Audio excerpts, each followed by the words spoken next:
সত্যিকার ভালো স্ত্রীর জীবনের সবচাইতে দামি সম্পদের নাম হচ্ছে তার স্বামী। মাকে, বাবাকে, পরিবারকে সবকিছু ছেড়ে ওই স্বামী নামক শব্দটাকে খুশি করার জন্য সবকিছু ছেড়ে অচেনা এক পরিবারের মধ্যে চলে আসে। সুবহানাল্লাহ। আসে তো আসে, খুব অবাক লাগে, এবার মানাইও নেই, একদম ম্যাচিং হয়ে যায়।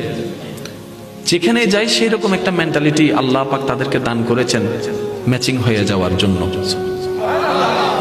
একজন সত্যিকার ভালো বউ তার জীবনের সবচেয়ে বড় নিয়ামত মনে করে দুনিয়ার তার স্বামীকে। কারণ সবাই তার সাথে বেঈমানি করবে, আমার স্বামী কখনো আমার সাথে বেঈমানি করবে না। সবাই আমার হাত ছেড়ে দিবে, আমার স্বামী কখনো আমার হাত ছাড়বে না। এখানে যারা বিবাহিতরা আছেন, আমি ছোট্ট মানুষ হিসেবে শ্রদ্ধার সাথে একটা কথা বলি। এক ঘরের নিচে থাকলে, একই ছাদের নিচে থাকলে অনেক কিছুই হবে, মন মালিন্য, পক্ষে বিপক্ষে, পছন্দ অপছন্দ অনেক কিছুই হবে। এগুলাকে ফোকাস দিয়েন না, ডিভোর্সে যায়েন না। কারণ ডিভোর্স করে যেখানে যাবেন সেখানে যে মহাসুখ পাবেন এরকম কোনো গ্যারান্টি নাই। যেখানে আছেন থাকুন, আল্লাহর রহমতের আশা করুন। ডিভোর্স কখনো সমাধান হতে পারে না।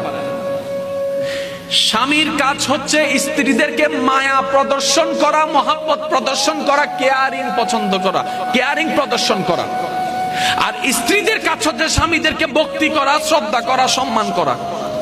দুইজনের পক্ষ থেকে যখন এই ইসলামের নিয়ম দুইটা চলে আসবে, অশান্তির সংসার অশান্তির হয়ে যাবে।